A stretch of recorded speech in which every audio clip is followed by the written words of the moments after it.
दोस्तों, क्या आप लोगों ने कभी सोचा है कि मार्स यानी मंगल ग्रह, जिसे कुछ लोग लाल ग्रह के नाम से भी पुकारते हैं, अगर उसी मंगल ग्रह पर कोई इंसान पहुंच जाए तो वह मार्स के एटमॉस्फेयर में कैसे सरवाइव करेगा? उसे कौन कौन सी समस्याओं का सामना करना पड़ सकता है? कैसे रहेगा इंसान का जीवन मंगल पर? जीवन जीने के लिए कौन कौन से तरीके अपनाने पड़ सकते हैं? और मार्स पर कौन से संसाधन जीवन जीने के लिए मौजूद हो सकते हैं? ऐसे बहुत सारे विचार और सवाल हमारे दिमाग में आते रहते हैं, जो हमें लाल ग्रह और इस पे हम इंसानों के होने वाले फ्यूचर के बारे में सोचने पर मजबूर करते हैं। तो आइए हम और आप मिलकर इन सब के बारे में डिटेल से जानते हैं। सबसे पहले हमें यह जानने की जरूरत है कि मार्स का एटमॉस्फेयर कैसा है। मार्स का एटमॉस्फेयर हमारी पृथ्वी के एटमॉस्फेयर से कितना अलग है? दोस्तों, मार्स हमारी पृथ्वी के सबसे करीबी पड़ोसियों में से एक है। आज अंतरिक्ष में दूसरी दुनियाओं को तलाशते इंसानों को इस मार्स से जीवन जीने के मामले में काफी उम्मीदें हैं। तमाम देशों की स्पेस एजेंसीज मार्स पर इसके पास्ट में पनपे किसी तरह के जीवन की तलाश कर रही हैं। मगर सबसे बड़ी प्रॉब्लम है वहाँ के हालात, जो जिंदगी के पनपने के लिहाज से काफी टफ हैं। मंगल पूरी तरह से बंजर है और बेहद ही ठंडा है। मार्स का एवरेज टेम्परेचर -60 डिग्री सेल्सियस रहता है और सर्दियों में मंगल के पोल्स यानी ध्रुवों का तापमान तो -126 डिग्री सेल्सियस तक गिर जाता है। इसी के साथ मार्स का एटमॉस्फेयर बेहद ही कमजोर है, इतना कमजोर कि अंतरिक्ष से रेडियो एक्टिव किरणों की मंगल पर जैसे बमबारी सी होती रहती है। फिर मार्स पर ऑक्सीजन भी बेहद कम है, इतना कम कि मार्स के एटमॉस्फेयर में केवल 5% ऑक्सीजन है, बाकी सब कार्बन डाइऑक्साइड। ऐसे में जीवन के पनपने के चांसेस वहाँ बेहद कम है। फिर भी मार्स पर भेजे गए हालिया मिशन से वहाँ जीवन की उम्मीद जागी है, जिन्होंने वहाँ पर इसके अतीत में बहने वाली नदियों और इस पे बहने वाले पानी के संकेतों को खोजा है और उनकी जीवन से जुड़ी तलाश आज भी जारी है। इलॉन मस्क का नाम तो आपने सुना होगा, जो कि टेस्ला और स्पेसएक्स के मालिक हैं। उनका इंसानों को मार्स पर ले जाने और उन्हें वहां बसाने का प्लान हमें एक बार एक कोरी इमेजिनेशन से ज्यादा कुछ नहीं लगता।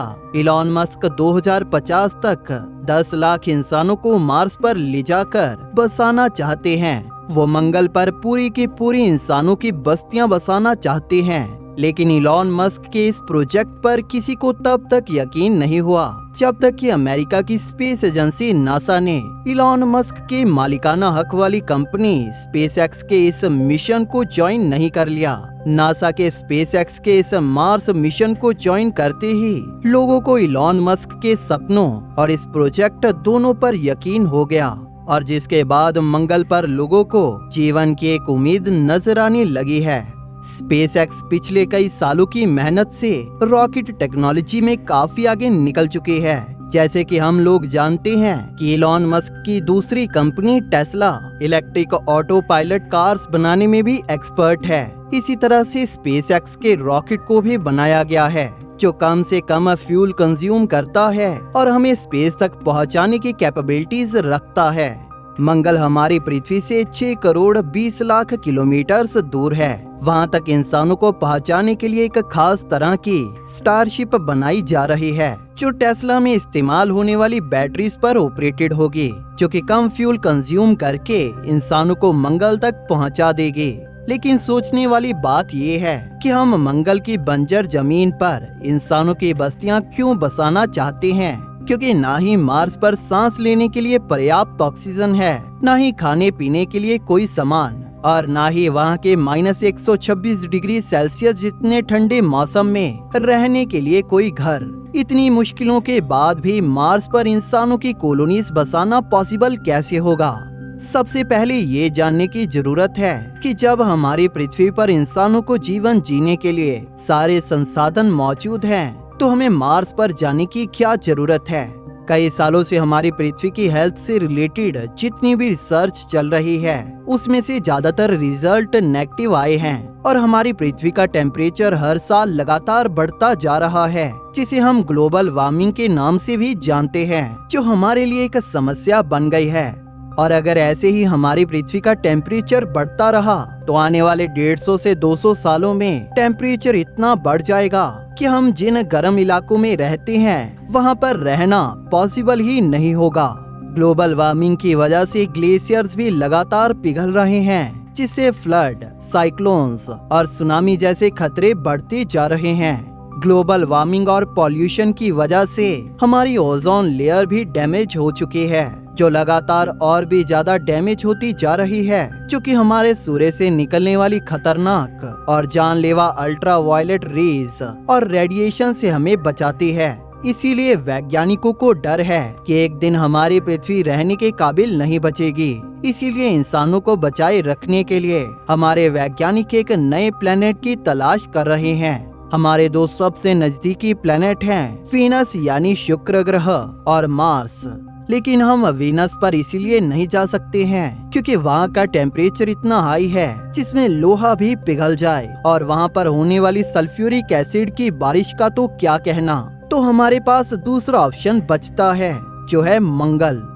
सन 2026 तक एक मार्स मिशन भेजा जाने वाला है, जिसके साथ इंसानों का एक छोटा सा ग्रुप जाएगा, जिसके पास कम से कम 2 सालों तक जिंदा रहने के लिए वो सारी चीजें मौजूद होंगी जिनकी उन्हें मार्स पर सरवाइव करने के लिए सबसे ज्यादा जरूरत पड़ेगी, जैसे खाना, पानी, ऑक्सीजन और प्रेशराइज्ड सूट वगैरह। लेकिन इंसानों के मार्स पर जाने से पहले एक प्रोटेक्टिव शेल्टर, जो मार्स पर भेजे जाने वाले आर्टिफिशियल इंटेलिजेंस से लैस रोबोट्स की मदद से बनाया जाएगा, जो कि इंसानों को मार्स पर आने वाले धूल भरे तूफानों से और वहां के टफ एटमॉस्फेयर से बचाएगा। प्रोटेक्टिव शेल्टर के कंप्लीट हो जाने के बाद इंसानों के छोटे से ग्रुप को मार्स पर भेजा जाएगा।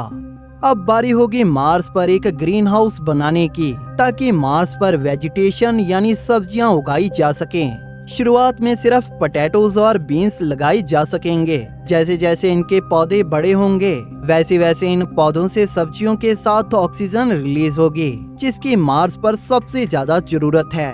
लेकिन ये ऑक्सीजन की बहुत कम अमाउंट होगी, इसीलिए मार्स पर ऑक्सीजन प्रोड्यूस करने वाले प्लांट्स भी लगाए जाएंगे। तब हमारे पास खाने लायक सब्जियां भी होंगी और ऑक्सीजन भी, और पीने लायक पानी तो मार्स पर मौजूद रोवर्स पहले ही बर्फ की फॉर्म में मार्स की जमीन के नीचे और इसके पोल्स पर खोद चुके हैं, जिसे पिघलाकर पानी भी बना लिया जाएगा। लेकिन अब ये भी क्वेश्चन हमारे दिमाग में आता है कि क्या मंगल पर जिंदा रहने के लिए हमें हमेशा अपने एयर टाइट प्रेशराइज्ड शेल्टर के अंदर ही रहना पड़ेगा। तो वैज्ञानिकों का कहना है कि अगर मार्स के एटमॉस्फेयर में कुछ ऐसे चेंजेस किए जाएं, जिसे मार्स का टेम्परेचर धीरे धीरे बढ़ने लगे, तो शायद आने वाले 150 से 200 सालों के बाद मार्स भी वैसा हो सकता है जैसी अभी हमारी पृथ्वी है। इलॉन मस्क के अनुसार अगर मंगल पर 10,000 एटॉमिक बॉम्ब्स छोड़ दिए जाएं, तो उससे मार्स का ओवरऑल टेम्परेचर बढ़ेगा और पोल्स पर जमा बर्फ भी पिघलेगी और मार्स पर जल्द से जल्द इंसानों के रहने लायक कंडीशंस बन सकेंगी।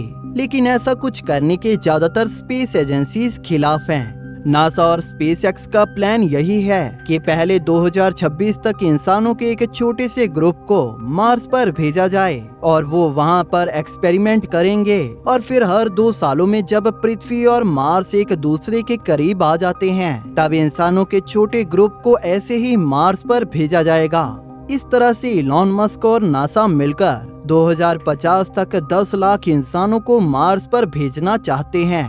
तो दोस्तों, आप लोग कमेंट में बताइए कि आप लोगों को क्या लगता है कि इलॉन मस्क और नासा का ये मिशन सक्सेसफुल होगा या नहीं। अगर वीडियो पसंद आए तो इसे लाइक और शेयर जरूर करें, और इसी तरह की और वीडियोस देखने के लिए हमारे चैनल को सब्सक्राइब भी जरूर कर लें। इसी के साथ बेल नोटिफिकेशन ऑन करना भी ना भूलें, ताकि नई वीडियोस की नोटिफिकेशन आपको अपलोड होते ही मिल जाए। थैंक यू फॉर वॉचिंग दोस्तों। इस वीडियो को अंत तक देखने के लिए आप सभी का धन्यवाद।